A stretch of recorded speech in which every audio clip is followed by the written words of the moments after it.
नमस्कार दोस्तों, हम आपको यह बताएंगे कि जब भी कोई व्यक्ति गौतम बुद्ध के संघ में शामिल होता था तो बुद्ध उसे सबसे पहले शांत रहने के लिए कहते थे। ध्यान की अवस्था में जाने से पहले उस भिक्षु को शांत रहना सिखाया जाता था। आज के दौर में हर तरफ सौरी शोर है, इसकी वजह से दिमाग में तनाव पैदा होना लाजमी है। ऐसे में अगर आप हर रोज कुछ देर मौन रहने का अभ्यास करते हैं तो इससे आपके तनाव पैदा होने वाले हार्मोन के लेवल में कमी आती है। इससे आपका दिमाग शांत होता है, गुस्सा नियंत्रित रहता है और तनाव बढ़ाने वाले हार्मोन्स का लेवल घटता है। आज के इस वीडियो में हम जानेंगे कि किन मौकों पर हमें शांत रहना है और किन मौकों पर हमें बोलना है और शांत रहने से हमारे अंदर क्या बदलाव आ सकता है। दोस्तों, संध्या काल का समय था। गुरु अपने सभी शिष्यों को बुलाते हैं और कहते हैं, कल सुबह सब लोग नदी में स्नान करने के बाद तुरंत हमारी कुटिया के सामने उपस्थित हो जाना। सभी इसी से हैरान रह जाते हैं कि हम लोगों ने कुछ गलती की है क्या, लेकिन गुस्से से यह कहते हैं कि हो सकता है कि गुरुजी कल सुबह कुछ अच्छी बात बताने वाले हैं। सब लोग रात को सही समय पर सो जाते हैं और सुबह उठकर सभी लोग नदी में स्नान करने के बाद वापस गुरुजी के सामने उपस्थित हो जाते हैं। गुरु कहते हैं, आज हम तुम सबको चुप रहने के फायदे के बारे में बताऊंगा। गुरु कहते हैं, 10 मौके जहां पर चुप रहने से होता है लाभ और बोलने से नुकसान। गुरु कहते हैं, अगर आप इन 10 मौकों पर शांत हो गए यानी मौन हो गए तो आप जो चाहेंगे वही मिल जाए। आपकी जिंदगी में चमत्कारिक बदलाव शुरू हो जाएंगे। जरूरत से ज्यादा बोलना या चुप रहना दोनों ही अच्छी बात नहीं है। जैसे जरूरत से ज्यादा बारिश हो जाना या फिर धूप, दोनों ही दिक्कत देती है, उसी तरह अनावश्यक बोलने से भी काफी नुकसान होता है। गुरु कहते हैं कि पहला ऐसा मौका जहां पर व्यक्ति को चुप रहना चाहिए, बिना तथ्य के ना बोले। गुरु ने कहा, अगर आपके पास कोई तथ्य नहीं है तो वहां चुप रहने में ही भलाई है। चुप बैठने से दिमाग में नई कोशिकाओं का निर्माण होता है और इससे ज्ञान की वृद्धि होती है। बोलने में भलाई वही है जहां आपको किसी चीज के बारे में पूरा ज्ञान हो। अगर आप बिना तथ्य के कहीं बोलते हैं या फिर बेवजह बोलते हैं तो आपका वहां मजाक भी बन सकता है। अगर आपके पास पर्याप्त जानकारी नहीं है, ऐसी जगह पर बोलने से आपका मजाक तो बनी रहेगी, साथ ही साथ लोगों का भरोसा भी आपसे उठने लगेगा। इसलिए ऐसी जगह पर शांत रहो जहां तुम्हें पता ना हो कि क्या बोलना है क्या नहीं। कई बार कुछ लोग ऐसे होते हैं जो हर जगह अपनी उपस्थिति बताने लगते हैं। उन्हें पता नहीं होता है कि हमें क्या बोलना है, लेकिन फिर भी बोलते जाते हैं और फिर बाद में दूसरे लोग उनके जाने के बाद उनका मजाक उड़ाते हैं। जब तक आपको उस तथ्य के बारे में अच्छा ज्ञान नहीं है, उसके बारे में पता नहीं है, तो वहां चुप रहना ही ज्यादा समझदारी है। गुरु ने कहा, दूसरा ऐसा मौका जहां पर व्यक्ति को चुप रहना चाहिए, शब्दों से ना पहुंचे ठेस। अगर आपके शब्द किसी को मानसिक ठेस पहुंचा रहे हैं तो वहां चुप हो जाना चाहिए। कमजोर व्यक्ति के बारे में कुछ भी बोलकर आप महान नहीं बन सकते हैं। महान आप किसी कमजोर का साथ देने में बनेंगे। कई बार होता है कुछ लोग अपने से छोटे व्यक्ति को भला बुरा कहते रहते हैं। सामने वाला इंसान तो कद से आपसे छोटा है, वह आपको कुछ नहीं बोलेगा, लेकिन आप उसकी नजरों में गिरते चले जाएंगे। हो सकता है कि कल वह भी आपसे पद में बड़ा हो जाए। पद में आपसे जब वह बड़ा हो जाएगा तो आज जो रवैया आपका उसके साथ है, आने वाले समय में वह भी आपके साथ वही करेगा। आप किसी को नीचा दिखाकर बड़ा नहीं बन सकते हैं। बड़ा बनना है तो अपने से छोटे लोगों का इज्जत भी करना सीखें और साथ ही साथ बड़े लोगों का भी सम्मान करना चाहिए। लोगों को लगता है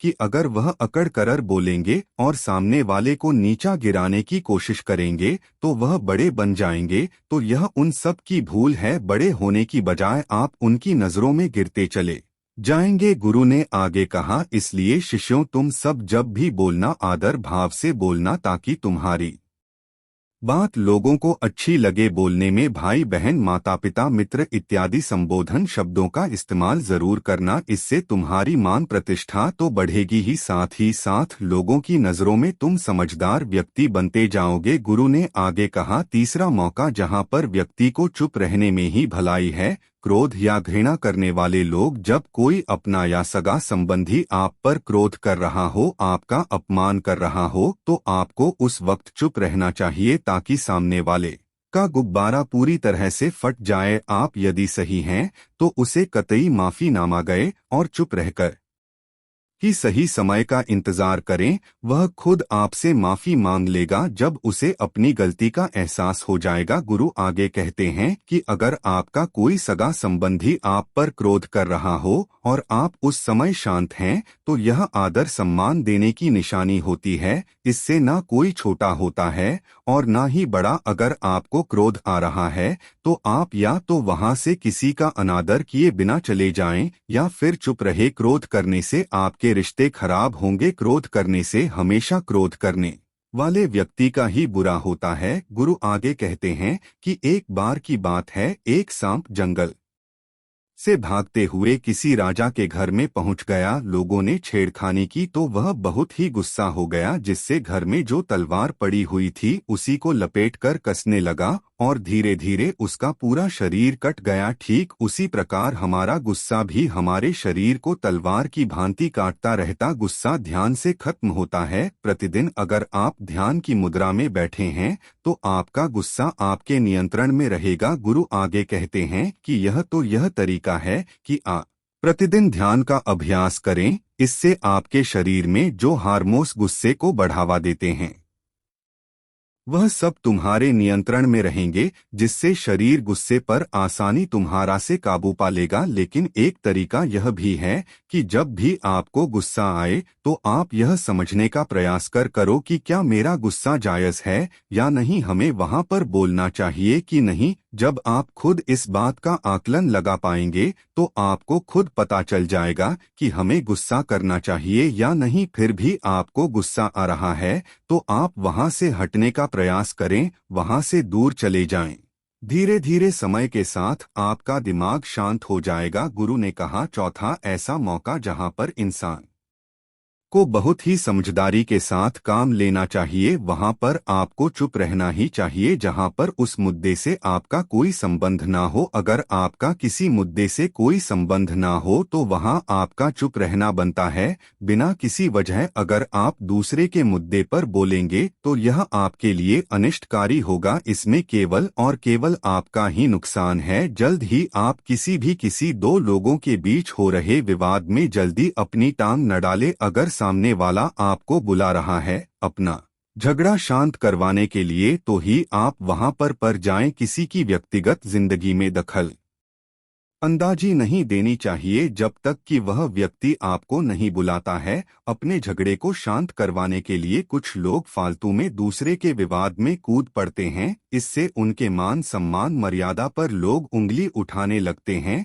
गुरु कहते हैं कि 10 मौकों में 5वां ऐसा मौका जहां पर व्यक्ति को बहुत ही समझदारी के साथ चुप रहना चाहिए। आपके शब्दों से किसी मित्र को हानि ना पहुंचे। अगर आपके शब्द सामने वाले के परिवार या मित्रों की प्रतिष्ठा के बारे में बुरी झलक दिखा रहे हैं तो आपको चुप रहना चाहिए। किसी के परिवार या फिर मित्र के बारे में बुरा बोलने से केवल आप ही बुरे बनेंगे। जो चीज आसानी से खत्म की जा सकती है उसे अपने शब्दों से बड़ा ना करें। बिना चिल्लाए बात करने का प्रयास करते रहना चाहिए। अगर आप बिना चिल्लाए कोई बात नहीं कह सकते तो आपका चुप रहने में ही भलाई है।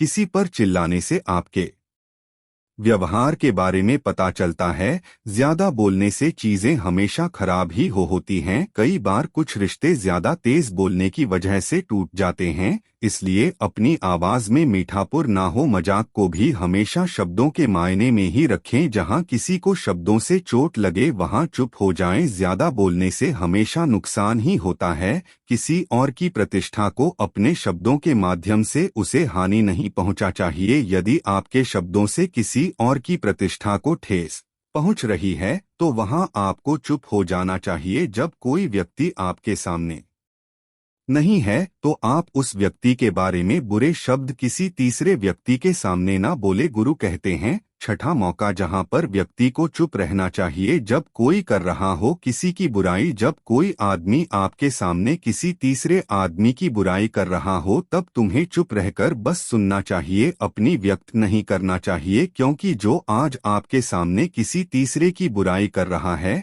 वह कल किसी और के सामने आपकी बुराई भी कर सकता है। यदि आपने कुछ कहा है, नीति शास्त्र के अनुसार जो अपने मुंह को बंद रखता है और बुद्धि से काम करता है वही इंसान समझदार होता है। बिना जरूरत के बोलना, किसी के बारे में किसी के बीच में बोलना या गलत बात है। कभी कभी हमारे लिए बुद्धिमानी इसी में होती है कि हमें अपना मुंह ऐसी जगह पर नहीं खोलना चाहिए। गुरु आगे कहें कि 10 मौकों में 7वां ऐसा मौका जहां पर व्यक्ति को चुप रहना चाहिए जब कोई नहीं समझे आपकी भावना। यदि आपको लग रहा है कि कोई व्यक्ति आपकी भावना, दुख या परेशानी को शब्दों में नहीं समझ रहा है, यदि आपको लग रहा है कि सामने वाला व्यक्ति आपकी भावना या दुख को या आपकी जो परेशानी है उसको वह समझ नहीं पा रहा है या समझने का प्रयास ही नहीं कर रहा है या वह आपको ध्यान से सुन ही नहीं पा रहा है, तो ऐसे व्यक्ति के सामने आप चुप ही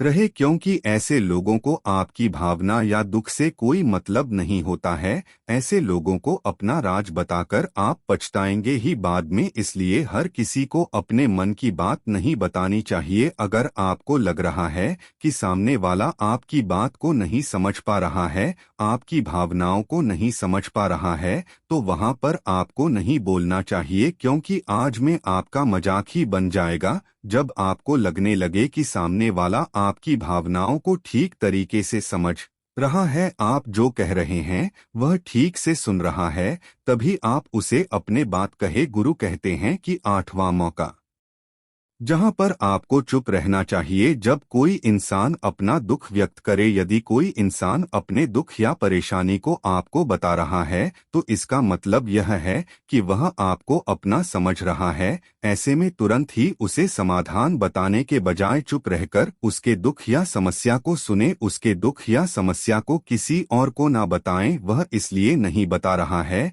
कि उसकी समस्याओं का समाधान कर देंगे, बल्कि वह इसलिए भी बता रहा है कि सामने वाला उसकी बात को समझ रहा है। कई बार बताने से दुख कम हो जाते हैं। आपको अपना दुख इसलिए बता रहा होगा कि उसे लग रहा है कि आप उसकी बात को समझ रहे हैं। दुख बांटने से कम हो जाता है। इसलिए जब कोई व्यक्ति अपना दुख आपसे व्यक्त करें तो आप चुप मारकर उसकी बात को बहुत ही ध्यान से सुने, ताकि उसके दुख कम हो जाएं, उसके मन का बोझ हल्का हो जाए, क्योंकि उसके मन में जो भी बातें थी वह आपको सब बता दिया। गुरु आगे कहते हैं कि 10 जगहों में 9 ही ऐसी जगह जहां पर आपको चुप रहना चाहिए। जहां पर दुष्ट प्रकृति के लोग रह रहे हो और गाली गलौज कर रहे हो तो आप वहां पर मत जाइए। ऐसी जगहों से आप चुपचाप निकल जाएं, अर्थात अपनी प्रतिक्रिया दिए बिना आप वहां से चले जाएं, क्योंकि जिसकी जुबान खराब होती है, जो दुष्ट प्रकृति के लोग होते हैं, उनको आप ऐसे समय में नहीं समझा सकते हैं। जब उनका दिमाग पूरी तरह से शांत हो जाए तभी वह आपकी बात सुनेंगे। इसलिए जहां पर दुष्ट प्रकृति के लोगों आपकी की बात को ना मानते हो और ना ही सुनते हो तो आपको वहां पर नहीं बोलना चाहिए। गुरु कहते हैं कि 10 माह ऐसा मौका जहां पर आपको शांत हो जाना चाहिए। अपनी सफलता का राज हर किसी को ना बताएं। कई बार होता है कि कुछ लोग जो सफलता को बहुत ही जल्दी अर्जित कर लेते हैं, वे हर जगह अपनी सफलता का ढिंढोरा पीटने लगते हैं। ऐसे में क्या होता है कि कई लोग आपकी सफलता से खुश नहीं होते हैं। अगर आप अपनी सफलता का जबरदस्ती लोगों में ढिंढोरा पिटवा रहे हैं तो लोगों की नकारात्मक ऊर्जा आपको प्रभावित कर सकती है। जब आप सफल होंगे तो सबको पता चल जाएगा कि आप सफल हो गए हैं। ढिंढोरा पीटने से नुकसान आपका ही होगा। इतना कहकर गुरु ने कहा, शिष्यों आज के लिए बस इतना ही। अगर तुम सब मेरी इन 10 बातों को अपने जीवन में अपना लेते हो तो तुम सब काफी हद तक परेशानियों से बचे रहोगे। यहाँ से जाने के बाद मेरी यह बातें आपके जीवन किसी वरदान से कम साबित नहीं होंगी। दोस्तों, मुझे उम्मीद है इस वीडियो से आपको बहुत कुछ सीखने को मिला। अगर आपन हो तो हम जुड़ने के लिए इस चैनल को सब्सक्राइब करना मत भूलिए।